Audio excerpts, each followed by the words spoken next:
So BJT is basically two diodes. So we know a diode is made up of p-type, n-type semiconductors connected together. So this is a diode. Now if I connect these two diodes together, something like this, P, N, and then P. So if you look, this is one diode and this is the second diode, where N is the common junction. So this is a PNP type transistor, and another way of putting it up is NP, NP. So this is an NPN transistor, first and second diode. So when you connect two diodes in this way, it forms a transistor.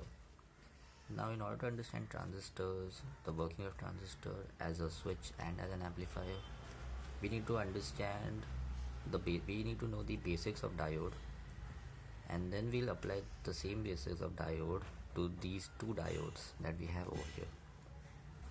Okay, so now let us revise diodes. So again, when we connect P and N type semiconductors, we get a diode, as simple as that. Now we know what p-type conductor is and what an n-type conductor is. Here we will have maximum of holes and here we will have maximum of electrons. When you connect them together, you get a depletion region between them. So a few electrons cross this border and a few holes cross the other side, and this forms your depletion region, which gives rise to a barrier potential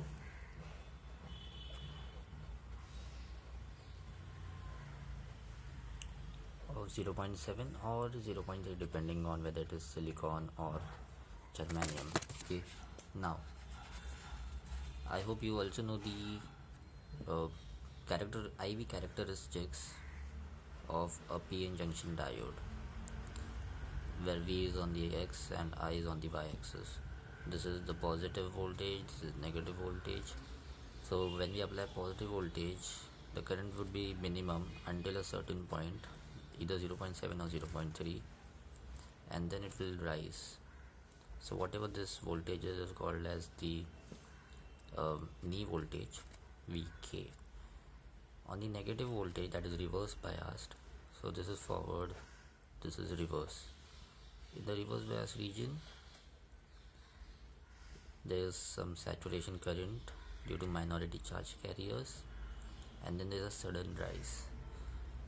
A normal diode cannot operate in this region, so we use a Zener diode here, and this voltage is called as Vb. So these are the characteristics of a single diode.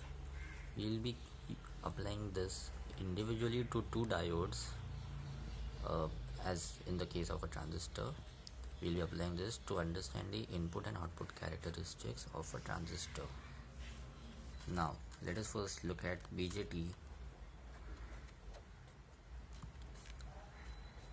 as an amplifier. Now so let me draw PNP for you again. Rather, let us use NPN transistor in this example. NP and N. Okay, so if you see, again we have two diodes over here, NP and PN, and transistor has three terminals, out of which one is common between the input and the output. So this is the input side, this is the output side.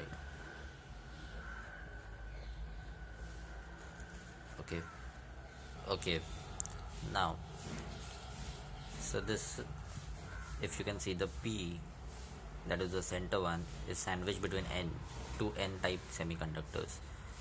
This one will be taken as common in this configuration. Now before moving ahead, let us have a look at the basic structure of any transistor, be it NPN or PNP. So transistor has three regions in it: emitter, base, and collector. As you can see here, this is the emitter, this is the base, this is the collector. They have different characteristics. So the base is a thin region which is sandwiched between two different type of semiconductors. So this is thin, this is also lightly doped. The emitter, the size is moderate but it is heavily doped. The collector, the size is big but it is lightly doped. So this is what forms the emitter base collector of a transistor. Now again, if you can see, you can take any one terminal as common. So here we are taking the base as common between input and output. So this is the input side, this is the output. So we are taking the base common between input and output, while emitter and collector are independent. So this is called as the common base configuration. If we take E common and keep B and C at the input and output sides, then it becomes common emitter. And if we do that with collector, there becomes common collector configuration. We'll talk about these configurations in more detail. Okay, so now let us try to understand the concept of common base, common emitter and common collector configurations of a transistor. So in the previous slides you might have seen that we have emitter, base and collector regions inside a transistor. Now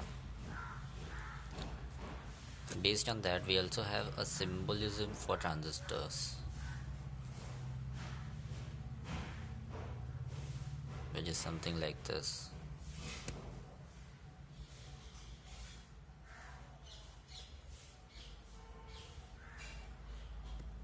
This is a symbol of a BJT.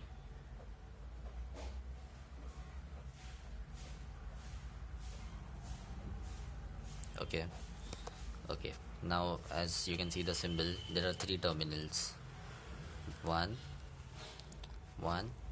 2 and 3.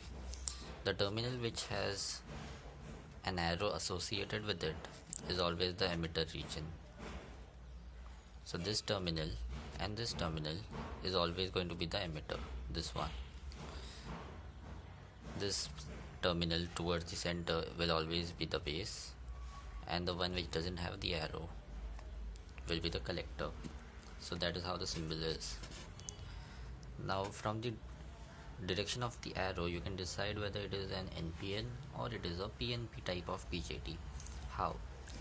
So we know that electrons or conventional current will flow from P to N, positive to negative, high to low. So if this direction also signifies the direction of current, which means in the first example we have something like this, P to N. This is N, this is P, and similarly this will be N.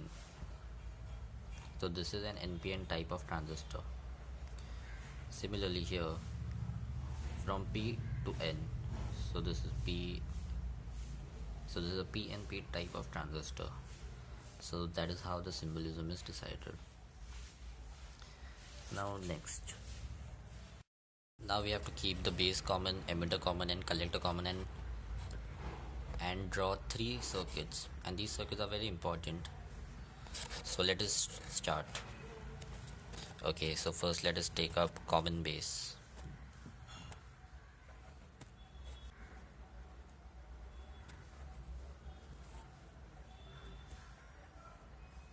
So let us use a NPN type of transistor. So we know that the arrow is emitter, the other side is collector, and the center one is base. Okay, now I have to keep the base common, so I will draw one wire towards the input and another wire towards the output, another wire of collector towards output, another wire of emitter towards the input. So that was my common base. Now let us move on to common emitter. Same steps.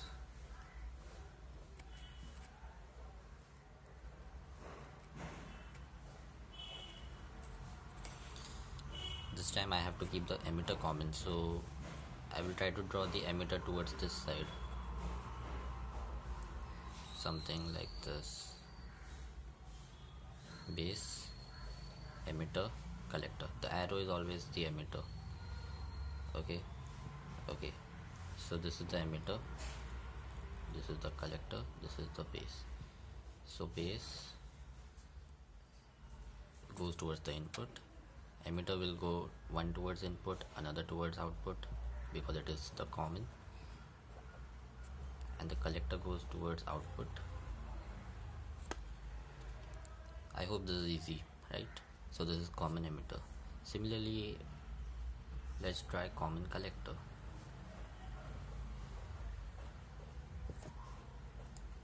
You can also pause this video and try out for common collector. Let us draw the collector towards below and the emitter at the top. So this is the base, this is the emitter, this is the collector. Collector has to be common between input and output. So this will be input and this will be output. Okay, so now let us look at the different parameters of common base, common emitter and common collector transistors configurations. So in common base, this will be your emitter current IE, this will be your collector current IC, and this will be your base IB. The amplification factor in common base is called as alpha. Current gain in common base is called as alpha, which is output current upon input current. Now as you can see, the output current is IC. See, this is the output side. This is common, so you can ignore that. The output current will be IC upon input current, which is IE, while IB is common between the two. Similarly, the current gain in common emitter is called as beta. In common collector it is called as gamma. So for common emitter it will be, again, if you see, this is IC, this is IE. IE is common, while IB and IC. So IC is the output current, IB is the input current. Okay, next, in common collector, output is IE and input is IB. So the gain will be IE upon IB. So these are the parameters of common base, common collector, common emitter configurations.